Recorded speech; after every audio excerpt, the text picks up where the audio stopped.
السلام علیکم ورحمۃ اللہ وبرکاتہ عزیر بھائی۔ وعلیکم السلام ورحمۃ اللہ وبرکاتہ۔ عزیر بھائی میں آپ سے کچھ پوچھنا چاہتا ہوں۔ خیریت تو ہے عبد الشکور بھائی، مجھ سے کیا پوچھنا چاہتے ہیں؟ جی ویسے تو خیریت ہی ہے، پوچھنا یہ تھا جب حضرت ابراہیم علیہ السلام نے حضرت اسماعیل علیہ السلام کو قربان کرنے کے بارے میں بتایا تو ان کا ریئیکشن کیا تھا؟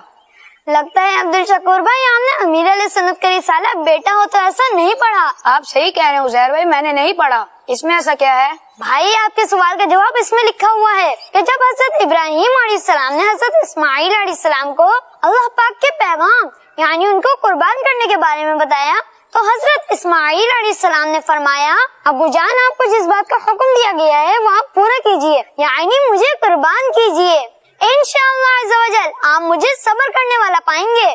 ماشاءاللہ، تو اس کا مطلب حضرت اسماعیل علیہ السلام نے اپنے آپ کو قربان کرنے کے لیے آگے کر دیا؟ جی بالکل عبد الشکور بھائی ایسا ہی ہے۔ عزیر بھائی یہ تو بتائیے اس وقت حضرت اسماعیل علیہ السلام کی عمر کتنی تھی؟ آپ کے اس سوال کا جواب بھی اس رسالے میں موجود ہے کہ قربانی کے وقت حضرت اسماعیل علیہ السلام کی عمر 7 سال یا 13 سال تھی۔ یعنی حضرت اسماعیل علیہ السلام چھوٹی عمر سے ہی اپنے ابو جان کی ہر بات مانتے تھے؟ جی صحیح کہا آپ نے۔ تو کیا ہمیں بھی اپنے امی ابو کی ہر بات ماننی چاہیے؟ یہ سوال تو بہت اچھا ہے۔ آئیے اس سوال کا جواب ہم امیر علیہ سنت سے لیتے ہیں۔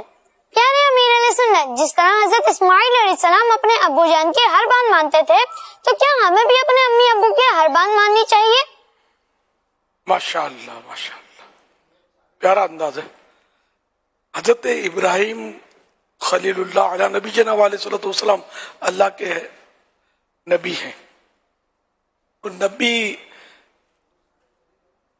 معصوم ہوتے ہیں، گناہ پر ان کو قدرت ہی نہیں ہوتی، یہ گناہ کرتے نہیں، ہر بات ان کا جو بھی بات فرماتے ہیں وہ شریعت کے مطابق فرماتے ہیں۔ تو اس لیے مطلب یہ کہ حضرت اسماعیل علیہ السلام تو ہر بات مانتے تھے کہ ابراہیم علیہ السلام جو بھی فرمائیں گے وہ غلط ہو ہی نہیں سکتا، لیکن اب جو پوزیشن یہ ہے کہ ماں باپ جو صحیح بات فرمائے نا تو وہ تو ماننی چاہیے۔